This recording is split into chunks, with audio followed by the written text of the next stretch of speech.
Lições Bíblicas Adultos.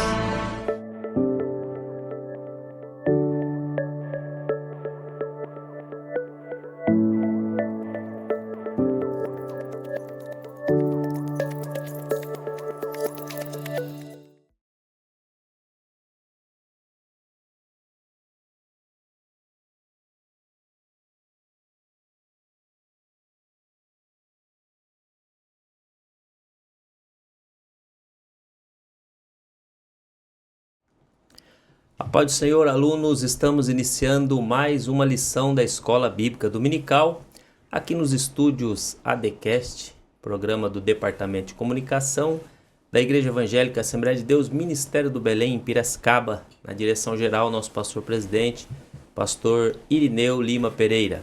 E hoje estaremos estudando a lição de número 3 do quarto trimestre de 2025.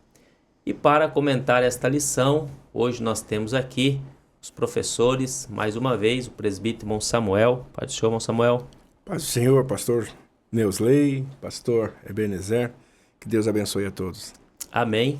Também, mais uma vez, recebendo aqui nos estúdios ADCast para comentar a lição 3 desse trimestre, o pastor Ebenezer, mais conhecido como pastor Benê. Pai do Senhor, pastor. Pastor Neusley, prazer estar aqui. Pastor Samuel, um privilégio estarmos aqui para juntos sermos bênçãos de Deus para os nossos professores. Amém. Então nós iremos aqui hoje falar sobre a lição 3, que tem como tema o corpo e as consequências do pecado. Esta lição que está tratando nesse trimestre sobre corpo, alma e espírito. E nós estamos aí durante estas primeiras lições falando sobre o corpo. Na primeira lição nós fizemos um apanhado geral, uma abrangência geral sobre corpo, alma e espírito, as suas diferenciações. A lição 2 falamos sobre o corpo, a 3 continuaremos falando sobre o corpo e a 4 também. Depois entra na alma e mais para frente no espírito. A lição de hoje, o corpo e as consequências do pecado. O texto áureo da nossa lição encontra-se em Gênesis capítulo 3, verso 19, que diz o seguinte: no suor do teu rosto comerás o teu pão, até que te tornes a terra, porque dela fostes tomado. Porquanto és pó, e em pó te tornarás. Verdade prática da nossa lição: o pecado do primeiro Adão afetou o homem no corpo, na alma e espírito, mas a redenção em Cristo, o último Adão, tem o poder de restaurá-lo plenamente.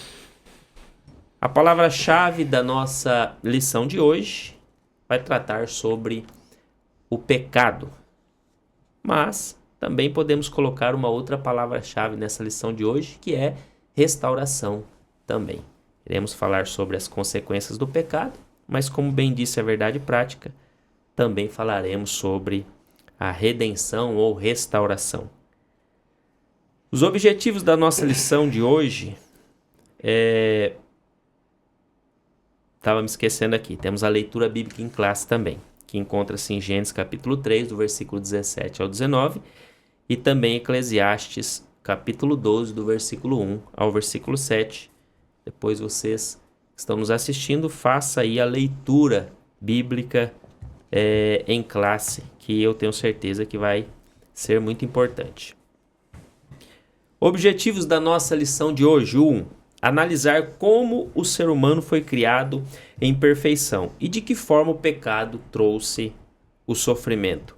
2. Explicar que, apesar das consequências do pecado, o ser humano continua responsável por suas escolhas. E 3. Refletir sobre as limitações físicas e as enfermidades como realidade pós-queda, mantendo a esperança na glorificação do corpo. O resumo da nossa lição de hoje, ele vai estar pautado aí em entender como o pecado corrompeu o mundo. Nós vamos falar também sobre a perfeição original, ou seja, toda a criação perfeita do corpo humano criado por Deus. E também vamos falar sobre esta tão aguardada restauração completa em Cristo. Inclusive, na lição de hoje nós vamos falar sobre, quando falamos sobre essa restauração completa, ela abrange não só o homem no sentido de corpo, mas abrange também toda a criação. Porque lá em Romanos capítulo 8, 22, diz que a terra, a criação na verdade, né, geme com dores de parto. Então toda a criação será restaurada. Vamos lá para a introdução da nossa lição. E aí nós já entraremos no primeiro tópico, que vai tratar sobre dois extremos, né? Que vai falar sobre a perfeição, da perfeição à morte. Então, são dois extremos aí. Falando da perfeição e depois chegando à morte. Na lição de hoje, nós vamos tratar aí, basicamente, sobre a queda, que após a queda vem de imediato os efeitos do pecado sobre toda a criação. E na lição de hoje nós vamos falar sobre esses impactos. O impacto do pecado no corpo, porque nós estamos tratando nessas lições sobre o corpo. Então nós vamos falar sobre os impactos do pecado no corpo, a parte material do ser humano. E também vamos falar aí sobre o efeito que seria o pecado que traz a morte, né? E depois vamos falar aí sobre a restauração de todas as coisas. Primeiro tópico, da perfeição à morte. Primeiro subtópico vai tratar sobre a certificação divina. Eu vou passar ao presbítero irmão Samuel, que vai iniciar falando sobre esta certificação divina. Muito bem. Sabemos que o homem foi criado por Deus, acreditamos nisso, somos criacionistas, né? E ele foi criado perfeito, né? A gente consegue encontrar detalhes dessa perfeição original quando lemos aí Gênesis capítulo 2. Entendemos que esses detalhes da perfeição original, ele engloba a inocência e a retidão, né? Tanto é que Adão e Eva não tinham vergonhas, não sentiam vergonha um do outro, não possuía malícia, culpa, né? Eles foram criados com a virtude da bondade. É diferente de você ter a ausência de maldade, ou seja, a maldade nem existia, né? Então a bondade aqui ela era plena, era uma forma plena de bondade. Então a gente encontra essa perfeição original no Éden, já nesse primeiro tópico. Uma outra coisa perfeita que Deus criou e deu ao homem foi a racionalidade e o livre-arbítrio, né? O homem foi feito com intelecto, capacidade de fazer escolha, características que refletem a liberdade e o intelecto de Deus. O homem, ele é nada mais, nada menos do que o projeto primordial de Deus na criação. A gente costuma dizer que ele é a obra-prima da criação, né? E também, ainda tratando dos detalhes dessa perfeição original, a gente encontra que o homem tinha comunhão plena com Deus. Deus conversava com o homem, tanto é que no capítulo 3 já começa dizendo que na viração do dia Deus veio para falar com o homem. Então, assim, o homem tinha acesso à presença de Deus. A presença de Deus não o matava, né? Porque o que faz o homem não ter mais acesso à glória plena de Deus é o pecado, né? E essa comunhão com o Criador, antes da queda, ela gerou, assim, ela gera em nós uma curiosidade incrível. Eu fico pensando em casa como seria a ideia de você se encontrar com Deus todos os dias. É maravilhoso isso, né? Você desfrutar do poder, da glória de Deus ali, estando junto com Ele. E para concluir esse primeiro tópico, ainda falando sobre essa certificação divina, o homem foi criado como coroa da criação, né? Ele tem uma posição de destaque é ele quem foi instituído para governar a terra, os animais, governar tudo o que existe. Ele perde um pouco dessa autoridade na queda, mas mesmo assim ele ainda é a coroa da criação. Glória a Deus.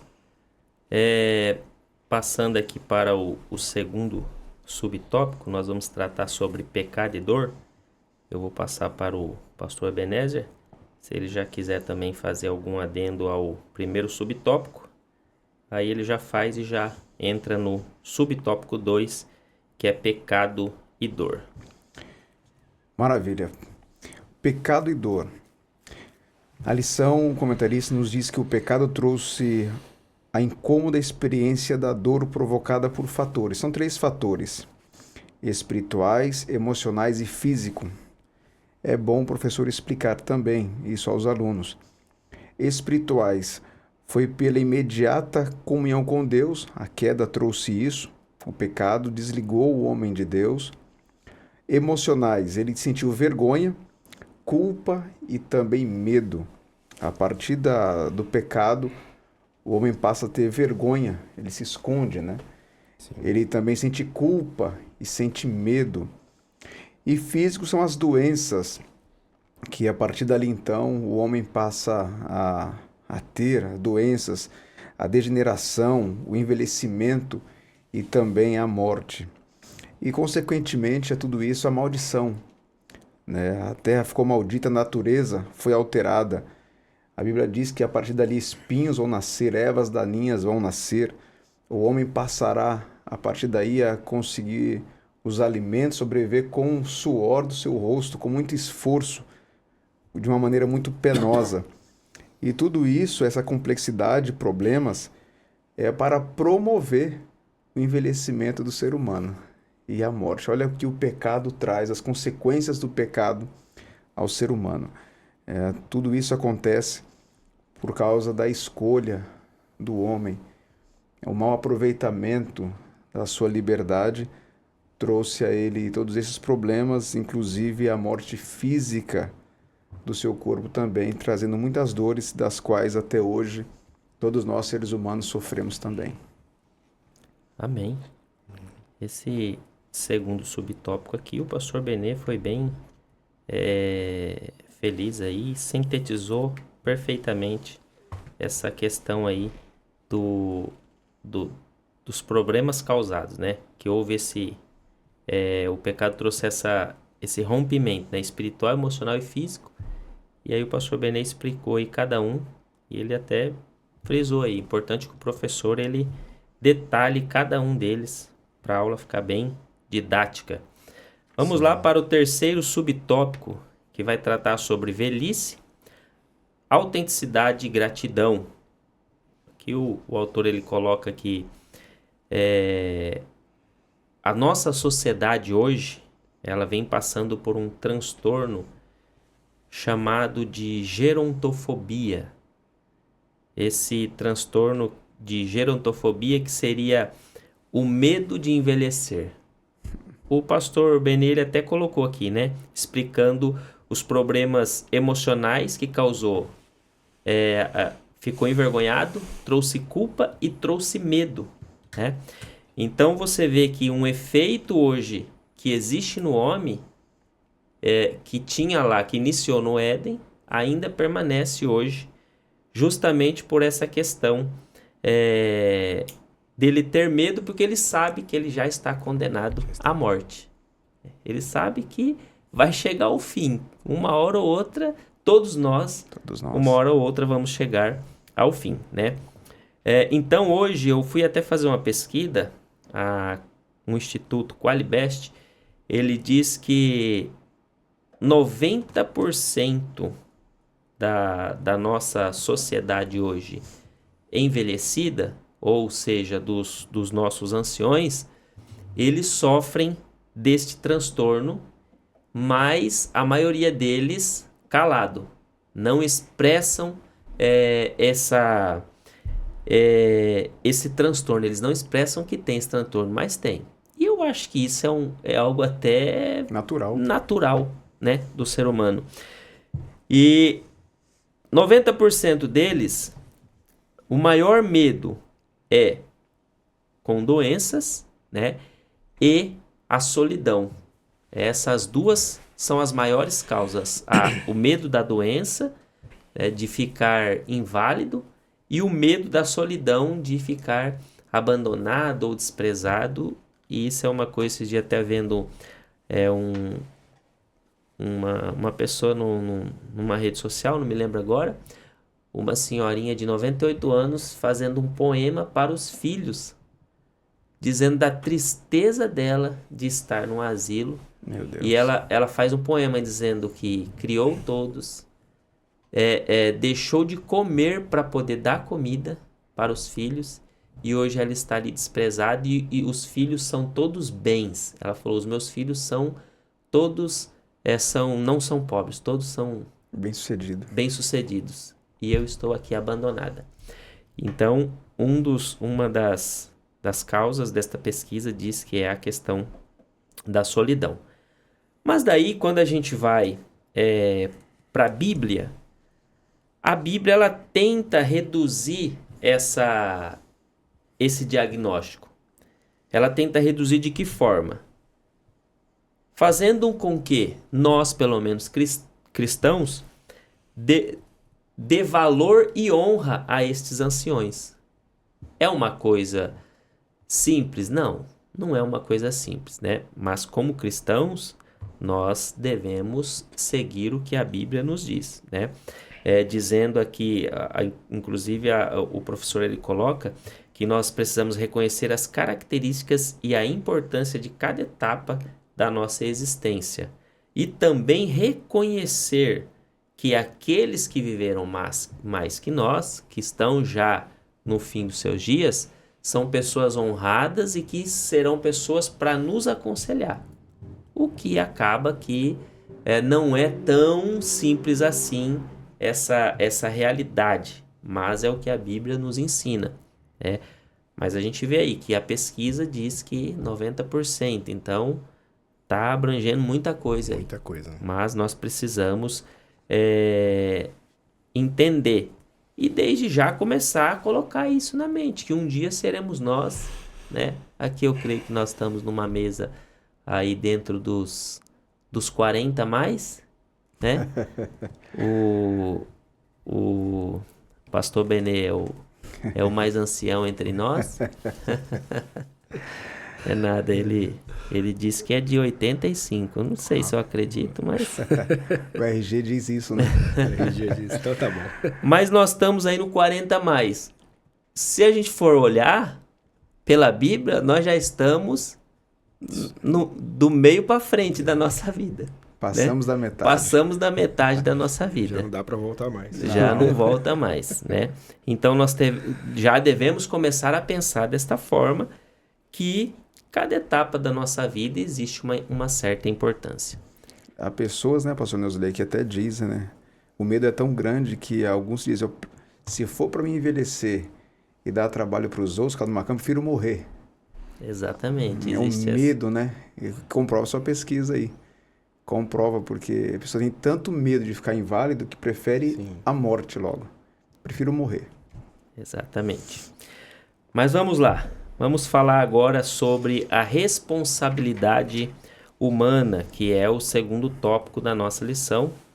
Eu vou passar ao presbítero irmão Samuel, que vai falar aí sobre corpo e livre-arbítrio. Tá certo. Amados, antes da gente falar desse corpo e livre-arbítrio, eu só gostaria de acrescentar o principal prejuízo da queda do homem foi a velhice, a morte e tudo relacionado ao corpo. Mas o principal prejuízo foi a separação de Deus. Uhum. O homem, ele morre ali. A palavra separar de Deus é morrer, é levar à morte mesmo, né? Então, a separação de Deus, o pecado criou uma barreira entre Deus e o homem. Ambos agora já não podiam conviver juntos, já não tinham mais aquela liberdade de estarem no mesmo ambiente.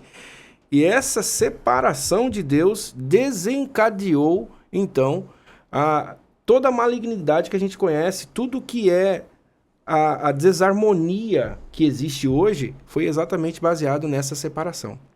Então, o homem, quando peca, um dos principais prejuízos da queda, que leva à morte, que leva à velhice, que leva a tanta coisa, começou com a separação de Deus. O que é uma doença? Todo mundo sabe que doença é a desarmonia do corpo.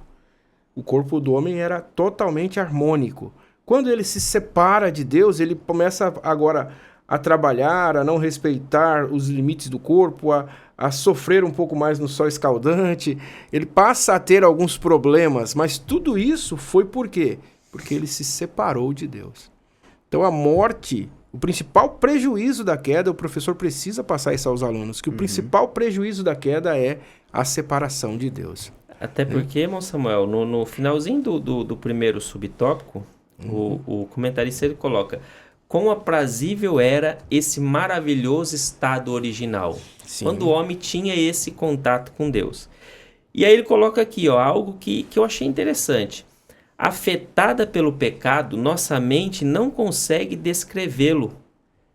Então, por mais que a gente tente imaginar, e a nossa mente às vezes viaja para tentar imaginar Adão conversando com Deus na virada do dia, esse estado de pecado que nos afetou, nos limitou, a gente não consegue. Exatamente. A gente não consegue imaginar quão glorioso era isso. É impossível. É impossível. Né? E aí o comentarista ele coloca, assim como não temos compreensão plena da glória futura na restauração de todas as coisas. Exatamente. A gente imagina um céu de glória. Eu, quando era criança, até eu imaginava a gente passando a mão nos leões, que é até o que os testemunhos de Jeová falam, né? E aquelas árvores bonitas. Mas a nossa mente ela é incapaz de imaginar como será essa restauração. Que eu creio que voltará ao estado original, né? Então é importante realmente o professor colocar isso em sala de aula. A pior consequência foi essa separação do homem de Deus. Quanto ao livre-arbítrio, e o corpo e o livre-arbítrio, a gente tem, hoje em dia, muita dificuldade de falar de livre-arbítrio livremente, né? Parece até uma redundância, né? Mas por que temos? Porque para alguns irmãos, quando a coisa dá errado, se você faz uma escolha e a escolha não te dá uma boa resposta no final, como por exemplo, você escolheu deixar Jesus. Isso aí não é escolha. Eu falei, mas como não é escolha? Você não quer Jesus. Se você não quer Jesus, você escolheu a morte. Mas eu não escolho a morte. Eu quero ir para o céu, mas eu não quero Jesus. Então é impossível, porque o caminho para o céu é Jesus. Então assim, o livre-arbítrio hoje ele gera um pouquinho de controvérsia. Por quê? Porque eles falam que o direito de escolha é quando você tem duas coisas que te dão a mesma coisa. Você abre o guarda-roupa, você tem uma camisa preta e uma camisa branca. E aí você escolhe com qual que eu vou hoje. Eu falei, não tem nada a ver. Isso aí não é direito de escolha. Você já tem as duas. O direito de escolha é você escolher o que você vai ter. Isso é diferente. Porque quando você já tem, você não precisa escolher. Você vai selecionar. Hoje eu vou com essa. É uma opção ali. Você já tem a opção. Quando você vai entrar no livre-arbítrio, o negócio já é mais profundo. Por quê? Envolve racionalidade, envolve coisas futuras, envolve escolha que vai te levar ou a ganhar ou a perder, ou a vida ou a morte. O próprio Deus, ele nos recomenda, lá em Deuteronômio, dizendo assim, gente, eu coloco diante de vocês a vida e a morte. E o próprio Deus recomenda, escolheis, pois, a vida, para que vivas. Então, assim, falar de livre-arbítrio hoje é realmente complicado, porque alguns irmãos acreditam piamente que não temos. Mas eu sou assembleiano, eu sou crente em Cristo Jesus e escolhi Jesus. Então, se eu escolhi Jesus, eu tenho livre-arbítrio em dizer que a minha escolha vai me levar para o céu. Né? E o mais importante de tudo isso é que uma das chaves do livre-arbítrio não é só escolher, mas é a vontade e a autonomia. Uhum. Por exemplo, você tem céu e inferno. Para onde você quer ir? Você tem a autonomia de escolher. Mas ali, além da autonomia, entra o desejo. Eu quero ir para o céu. Então, para você ir para o céu, você tem que escolher esse caminho. Você está entendendo? Se você não escolher o determinado caminho correto, você corre o risco de ir para o inferno. E aí, automaticamente, muitas das vezes, a gente deixa o nosso coração, que é enganoso, tomar conta da situação, e aí fazemos escolhas erradas. Mas, desde quando acordamos de manhã até quando vamos dormir, estamos vivendo escolhas, fazendo escolhas, escolhendo se vai jejuar ou se vai tomar café, escolhendo alguns, como o pastor Benê, que é um rapaz muito próspero, escolhendo qual carro vai trabalhar. Então, assim, é muito importante a gente entender que há uma responsabilidade por trás da escolha, há uma responsabilidade moral, tá? É lógico que para os filósofos, eles sempre dizem que tudo já está pré-determinado, pré-escrito, né? A pessoa já nasce com um roteiro pronto. E aí eles usam até a Bíblia para isso. Eles colocam Salmo 139, versículo 16, que diz assim: todos os teus dias já estão escritos no meu livro santo, ou no meu santo livro, antes deles existirem. E aí eles falam que não temos livre-arbítrio, porque todas as nossas escolhas já estão pré-determinadas por Deus. Mas na realidade, todas as nossas escolhas certas estão escritas no livro de Deus. Porém, a gente precisa entender que quando eu escolho errado, o que Deus escolheu para mim não foi aquilo. Foi uma atitude minha escolher o errado. E aí o inferno espera quem escolhe o errado. Infelizmente.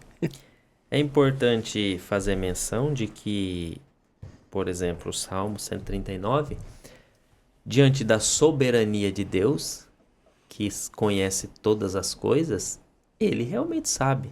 Mas é a soberania de Deus que o faz saber. Mas isso não quer dizer que ele está influenciando na escolha. Exato. É importante nós fazermos menção, já que esta é uma aula que auxilia o professor em sala de aula, sobre a outra corrente, né? Que o pastor Samuel falou aqui sobre o livre-arbítrio, da qual nós defendemos, é a corrente pentecostal clássica da Assembleia de Deus. Mas existe quem diz que o livre-arbítrio ele existiu só no Éden, que ali existia, mas depois do Éden já não existe mais o livre-arbítrio. Calvino que tem essa corrente de que aí a partir de então existe a livre agência. O que seria a livre agência? A livre agência refere também às escolhas, mas são escolhas naturais. Igual o pastor Samuel falou assim, lá eu tenho 2 camisas, eu escolho com qual eu quero ir hoje. Eu tenho 2 carros, eu escolho com qual eu vou sair. Eu tenho diversas comidas, eu escolho qual eu vou comer. Então eles dizem que isso nós temos, a livre agência, mas o livre-arbítrio não, porque, segundo Calvino, né, e essa corrente, no Éden, quando o homem peca, ele foi condenado já. Então ele já é um condenado à morte, um pecador. Ele já foi condenado pelo mal. Então ele já não tem mais esse direito da escolha do mal. Ele só tem o direito da escolha do bem, porque o mal ele já foi condenado. Mas é algo confuso de você acreditar numa coisa assim, né? Apesar de ser coisas parecidas, livre-agência, livre-arbítrio, a diferenciação é quase que mínima, né? Sim. Mas aí a gente pode ir, por exemplo, para Deuteronômio, capítulo 30, e o verso 19 diz assim, os céus e a terra torno hoje por testemunhas contra ti, que te propus a vida e a morte, o bem ou o mal. Sim. Aí existe, lógico, um bônus aí que Deus dá. Eu vou dar um bônus para vocês, escolhe a vida. Mas a morte está ali também, mas ele está dizendo, escolhe a vida para que vivas, tu e a tua descendência. Porque o homem já sabe que se escolher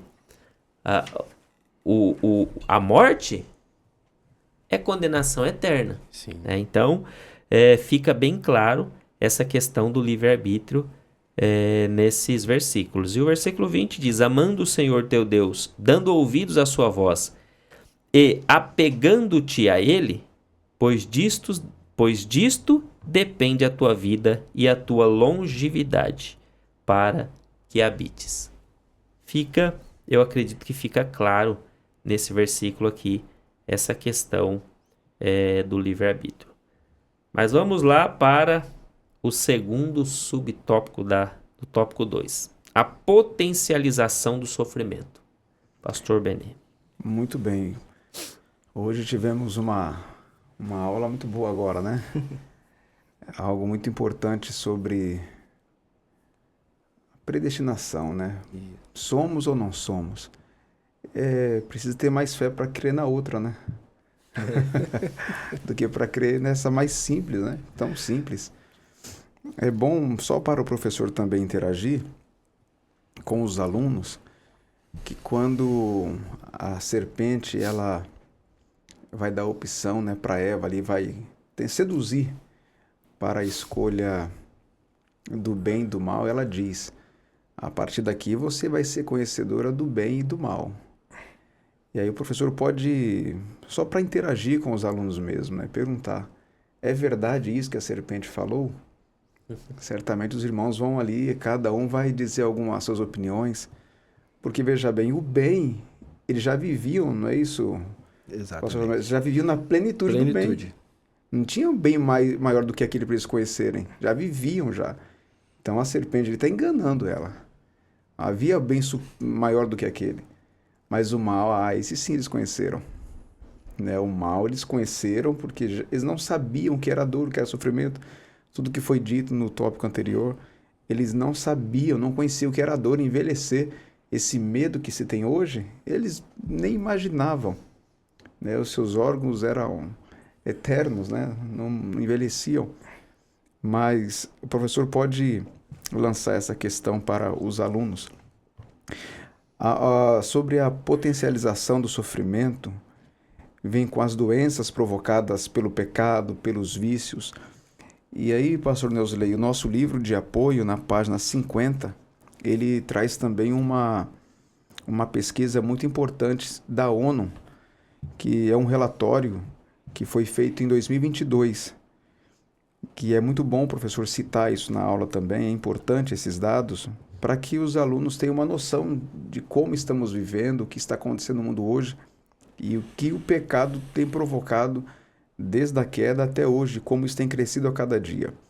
O relatório aponta que no ano de 2022, mais de 292 milhões de pessoas usaram drogas, um aumento de 20% em relação à década anterior. Então veja bem, o pecado contra o próprio corpo, né? As drogas é um deles, os vícios. Olha como isso tem crescido a cada dia. Então, esse pecado do vício, somente Jesus pode libertar. É claro que existe muitas tentativas do governo, casas de apoio, muitos psicólogos, profissionais da saúde envolvidos na tentativa de libertar o homem, esses jovens, mas nós vemos que é muito pouco, pastor Samuel, a eficácia desses programas. Mas Jesus, ele liberta o ser humano. Ele tem poder para libertar desse pecado maldito, por exemplo, as drogas. Um outro perigo também é na área da sexualidade, que cresce, seja entre adultos, entre crianças e adolescentes, que são os mais vulneráveis também. Então, veja que o problema do pecado, ele não foi só uma flecha que me atingiu. O próprio ser humano vai atrás dessa flecha, parece, né?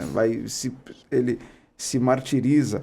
Então é muito bom que o professor possa explicar isso aos alunos também sobre o problema das drogas, dos vícios, a potencialização do sofrimento por causa do pecado. Amém. Vamos para o terceiro, né? Terceiro tópico da lição. Só corroborando aqui, pastor. Sim, por favor. O autor, ele coloca uma palavra muito importante, o escritor coloca uma palavra muito importante nesse tópico, né, da potencialização do sofrimento, que é a palavra sarx. é muito importante essa palavra. No mundo teológico, a gente entende que existe duas variantes, né? Jesus fala o sarx, que é o corpo dele, ele fala comer da minha carne. E Paulo já usa o sarx como sendo natureza pecaminosa ou semente do pecado. Então, para quem vai apresentar, o professor que for apresentar aí seus alunos, é muito importante ele estudar essa palavra. Essa palavra, eu coloco ela de um jeito bem simples para os alunos entenderem, que é a semente do pecado, ou a gente chama de vírus. O homem foi criado corpo, alma e espírito, perfeitos. Quando ele cai, automaticamente entra nele um vírus. E esse vírus é chamado de carne, ou de sarx. Por que isso? Porque quando você olha Paulo falando sobre esse vírus, ele fala assim, olha, nenhuma condenação há para os que estão em Cristo Jesus que não andam segundo a carne. Carne aqui é sarx, né? É exatamente esse vírus. E esse vírus, ele comanda o quê? Ele comanda a alma. E a alma reflete no corpo. Então, assim, o espírito, quando comanda a alma, o corpo é perfeito. Quando o espírito ganha essa guerra entre a alma, sabe ali? Ele domina a alma, o corpo faz coisas boas, né? Um exemplo, eu quero ir na igreja, mas tá chovendo. Aí o espírito fala, vai. Precisamos de Deus, precisamos de uma palavra. Aquilo é transferido para o corpo, você toma coragem e fala, quer saber de uma coisa? Eu vou mesmo na chuva. Isso, o espírito venceu a guerra. Mas quando o sarx, ele entra, a Bíblia fala assim, que o espírito está pronto, mas a carne é fraca. Jesus estava apontando exatamente para essa influência do sarx, de nos tornar fraco. E o que ele faz? O sarx faz? Ele domina a alma e ele fala assim, olha, vai estar chovendo, por que você vai para a igreja? Outro dia você vai. Chega lá, o irmãozinho que vai pregar, nem sabe pregar direito, fica em casa. Isso tudo é instigado pelo sarx. Então é muito importante a gente entender que toda obra que existe que leva à malignidade, todas elas têm uma origem, sarx. Quando Cristo transformar a igreja, por incrível que pareça, a primeira fase, a primeira etapa disso, quando Paulo fala em 1 Coríntios 15, que o que é corruptível se revestirá da incorruptibilidade, é exatamente a retirada do sarx. Seremos semelhantes a Adão no Jardim do Éden, perfeitos. E aí, revestidos de glória. Você imagina, você já vai estar sem o sarx, revestido de glória. Irmão, é fantástico, não dá nem para imaginar.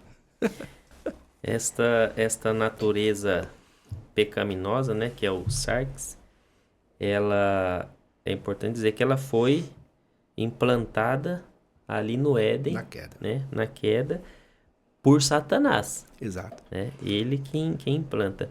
Tem um versículo que eu gosto muito de ler ele, que é Salmo 11, e é o verso 2 e o 3, que diz assim, ó, porque eis que os ímpios armam o arco, dispõem a sua flecha na corda para as ocultas dispararem contra os retos de coração. Ora, destruídos os fundamentos, que poderá fazer o justo? Então, o homem já tem essa natureza pecaminosa da queda. E aí, se ele está fraco, o diabo ele se aproveita. Ele arma o arco, coloca a flecha ali para atirar contra os que ainda estão com o coração reto diante de Deus. E aí ele diz, destruindo os fundamentos, aí a natureza pecaminosa ela domina. Sobre tudo. Então é algo... Um exemplo simples disso, só para concluir, uma criancinha de 1 ano de idade, ela é portadora do sarx, ela é portadora da semente do pecado, mas ela não tem o pecado em atividade nela, ela não tem reconhecimento do erro em relação ao pecado. Essa criança, até menos, pega a criança de 6, 7 meses, ela olha para você, ela dá um sorriso, e o que ela faz? O primeiro impacto dela é abrir a mão e encher a mão na cara da mãe ou do pai. Por que isso? Porque para ela é prazeroso. E ela vai dar risada, ela vai achar aquilo bonito. E aí precisa ser corrigida. essa natureza é a natureza do pecado, é o sarx, impulsionando, por incrível que pareça, essa criança a cometer esse pequeno erro, ou esse grande erro que é bater no rosto de alguém. Então, assim, é uma coisa nata, ela nasceu com a gente, é uma coisa que ela foi gerada no homem. O homem gerou ali, juntou os dois óvulos, espermatozoide, juntou, criou o homem, ali tem corpo, alma, espírito e sarx. Por incrível que pareça. Ou seja, nenhuma criança, nem um recém-nascido, ele nasce neutro. Não nasce neutro. Já nasce com a tendência já pecaminosa. Daí a importância dos pais, dos alunos, é ensinar os seus filhos. Isso. Não ver os filhos como, ele é pequeno ainda, ele não sabe o que está fazendo. Não, é preciso corrigir, porque não há neutralidade. Tem pai que acha até bonito, né? O filho... quem que fez isso? Não foi eu. Aí o pai acha bonito, às vezes, acha engraçado, né? Mas ali já tá a naturezinha já tá pecaminosa agindo já. Tanto é que se uma criança, por menor que seja, se ela quebrar um copo, ela se esconde. Se esconde. Por quê? Quem falou pra ela que é errado quebrar um copo? Quem quebrou? Não foi eu. Quem disse que é algum problema? Quem disse que é um pecado, é um erro? Mas já sabe. Né? Interiormente, ali no seu instinto, que é um erro, é um pecado, sim. Mas vamos lá para o último tópico da nossa lição, que nós vamos falar sobre do abatimento à glorificação.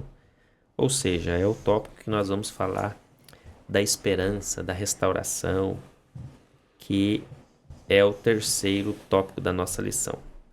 O primeiro subtópico diz a realidade das enfermidades. Presbítero Mão Samuel. Quando a gente fala sobre enfermidade, né, a gente entende que o próprio escritor ele coloca aqui, com o pecado, as doenças também passaram a fazer parte da vida humana. Nós já falamos isso no começo da aula. O professor precisa estar atento a isso, sobre o que é a doença, né? É a desarmonia do corpo. E por incrível que pareça, essa desarmonia do corpo, ela não atingiu só o homem, ela atingiu toda a natureza. Né? A gente vê doenças terríveis em animais, doenças terríveis em homem. Então, o pecado original, que é por um homem entrou o pecado, Romanos 5,12, né? Nos mostra que a queda afetou de uma forma incrível a nossa vida, a vida do homem, a humanidade, né? Trouxe vulnerabilidade, doenças e, assim, a consequência da queda são doenças que cada vez vai piorando. Agora nós entramos num período onde as doenças psicossomáticas são as doenças que mais matam. São doenças que matam. Até citamos na aula anterior, na primeira aula do trimestre aqui, quando falamos sobre esse tipo de assunto, que uma pessoa ela recebe o diagnóstico de câncer hoje, ela tem 80 quilos, ela vive bem até aquele dia. Ela não sabe que tem câncer, mas já tem câncer há tanto tempo, mas não sabe ainda. No dia que ela recebe o diagnóstico, semanas depois, aquela pessoa de 80 quilos já está com 60, 50, ela vai morrendo, porque o conteúdo cerebral dela, o aspecto físico dela é afetado pela mensagem, né? E tudo isso é consequência do pecado, né? Até o autor escreve aqui que nós, como cristãos, também estamos predispostos a ter enfermidades. Ele coloca como Paulo escrevendo para Timóteo, né? 2 Timóteo 4:20, 1 Timóteo 5:23, ele fala assim, Paulo recomendou a Timóteo, não bebas apenas água, mas usa um pouco de vinho por causa do teu estômago e das tuas frequentes enfermidades. Não era só o estômago, não. Ele vivia muito, mas muito doente mesmo, né? Então a gente precisa entender que todas as doenças, é lógico que não é todas as doenças que é culpa do pecado, né? Não é todas as doenças. Você pega uma gripe, a pessoa tá em pecado, pegou uma gripe. Gente, não, isso aí é consequência da queda, é diferente. A queda nos leva a ficar vulnerável às doenças, porque entramos em desarmonia com o nosso corpo. O nosso corpo está em desarmonia. Então a queda nos deixa vulnerável. Mas nem todas as doenças são consequências do pecado. Existem doenças que são colocadas por Deus. Por exemplo, quando Jesus, os discípulos perguntam para Jesus: e aí, pai, quem pecou para que nascesse cego? Ele ou os pais? Aí Jesus fala: nem ele, nem os pais. Mas ele nasceu assim para que o nome do meu pai fosse glorificado nele. Então, assim, nós encontramos Deus permitindo Satanás tocar em Jó. Então, muitas das vezes, a gente também precisa cuidar para não colocar o diabo em todas as doenças, né? Não é assim. A gente é muito claro quando diz que toda doença ela partiu da queda. A queda nos trouxe uma vulnerabilidade incrível para obter essas doenças.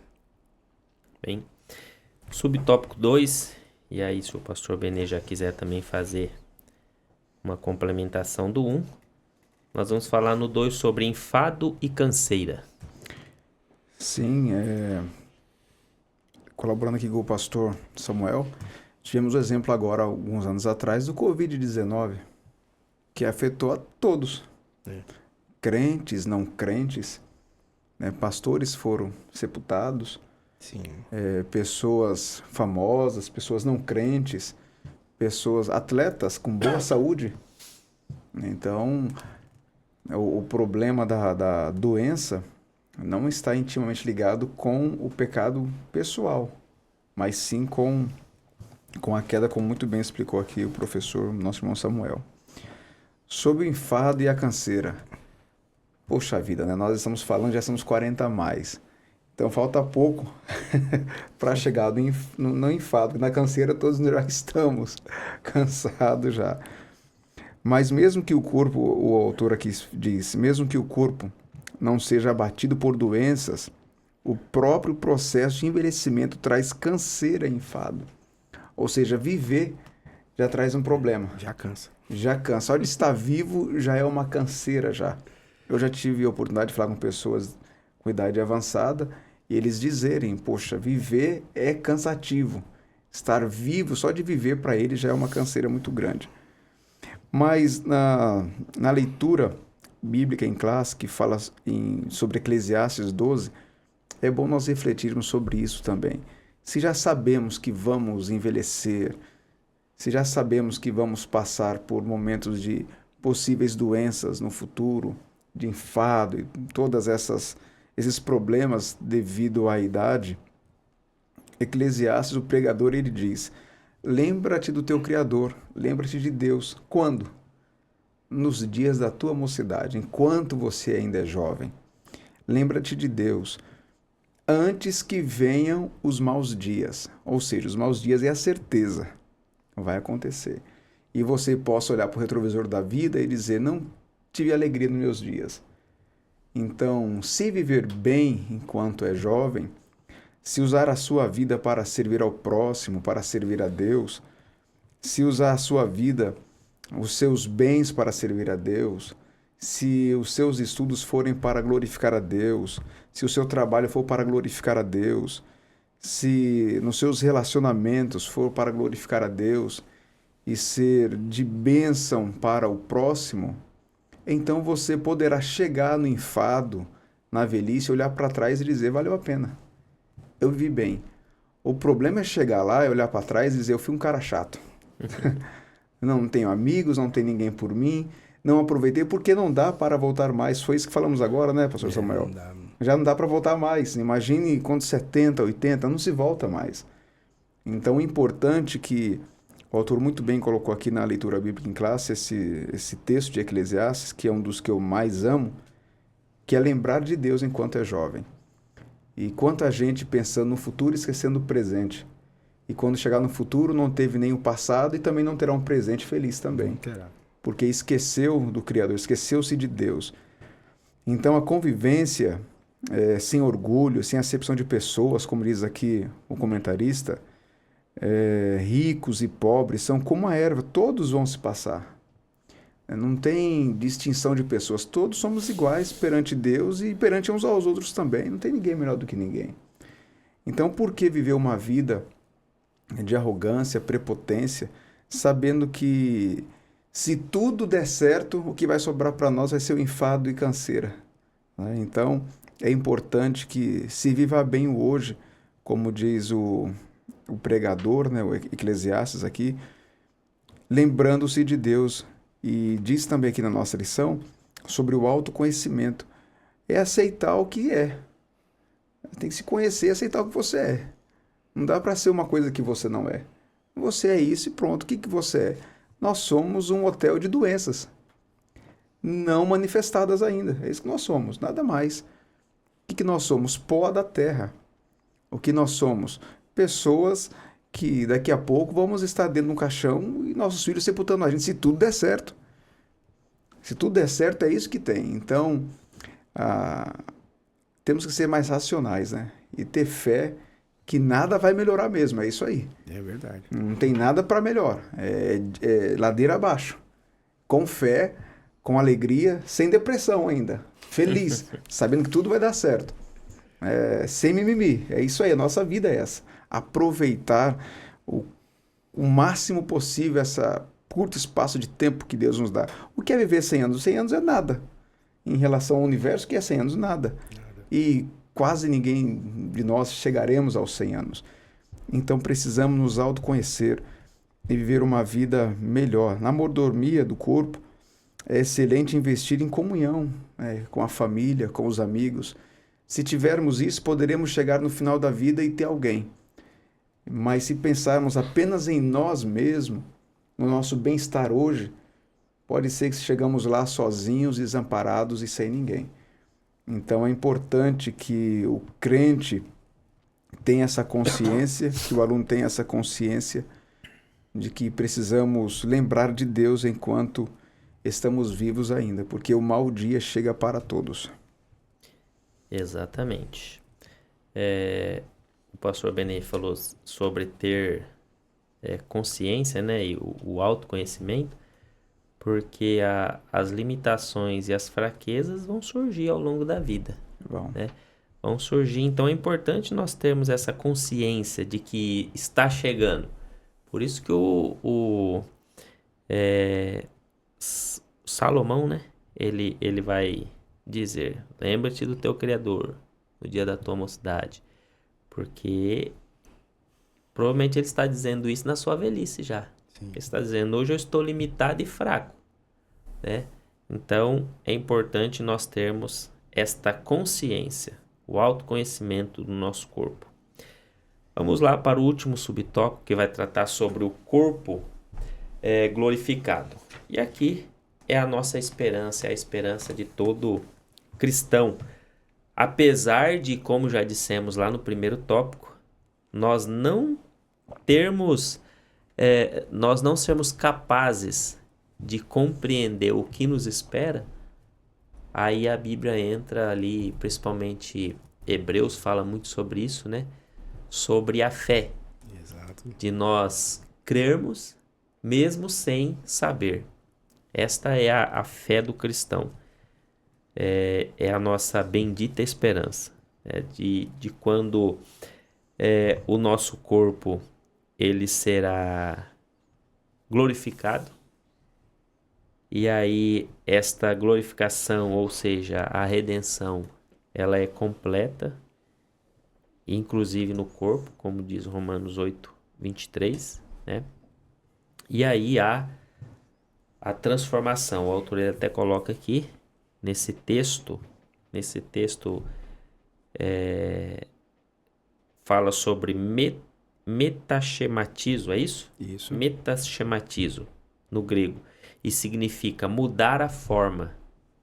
Então será a mudança do corpo terreno, carnal e mortal para um corpo celestial, espiritual e imortal, que era para ser desde o início, foi a criação original. Exato. O pecado traz essa separação do homem, traz as consequências para a alma, traz as consequências para o corpo, traz a consequência para toda a natureza, todo o mundo, mas nós temos essa esperança, que é a esperança da restauração, e essa esperança de restauração nós cremos que será completa.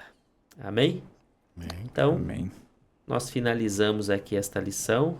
Vou passar aqui aos professores para deixar aí as considerações finais. Vou começar pelo Dom Samuel. O livro da Etade, Epístolas Paulinas 3, o escritor ele traz, quando o livro trata sobre a segunda carta de Paulo aos Coríntios, ele traz uma pergunta lá, e essa pergunta ela é muito forte. A morte aterroriza o crente? Né? Todos nós sabemos que nós temos medo de morrer. Não é medo de morrer, de medo de ir para o inferno. Mas eu não quero morrer. Ninguém quer morrer, né? Mesmo sabendo que está salvo. Mesmo sabendo que está salvo. Então, assim, é lógico que a morte não nos aterroriza.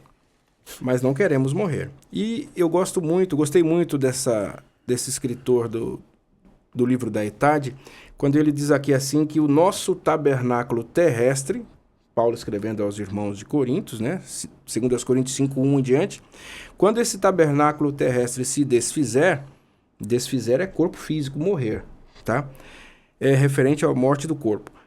Há um novo edifício ou casa eterna no céu. Não é que lá no céu vai ter uma morada, não, tá falando de um novo corpo mesmo, um corpo glorificado. Então esse corpo que temos hoje, que é produto da queda de Adão, ele será transformado, ele será revestido de mortalidade, Deus o revestirá de mortalidade, retirará a corrupção, que é exatamente o sarx, que a gente já falou, e além disso, nos dará um corpo perfeito, eterno. É maravilhoso isso. Glória a Deus. Pastor Benê.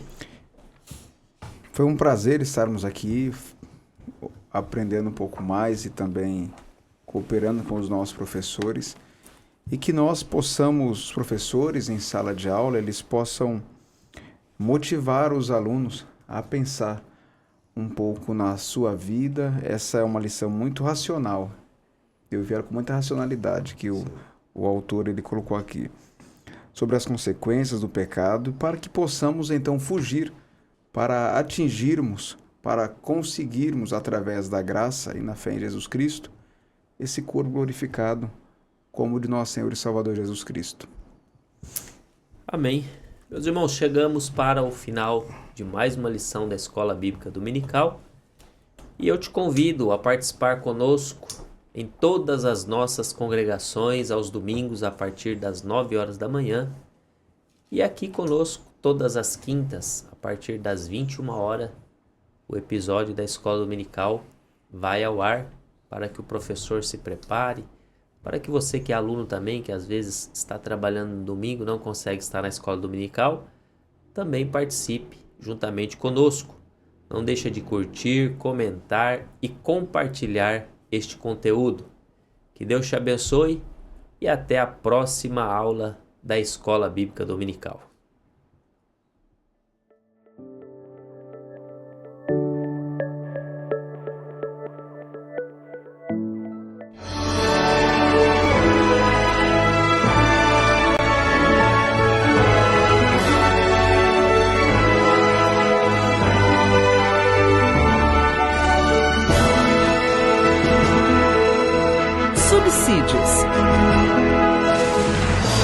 Lições Bíblicas Adultos.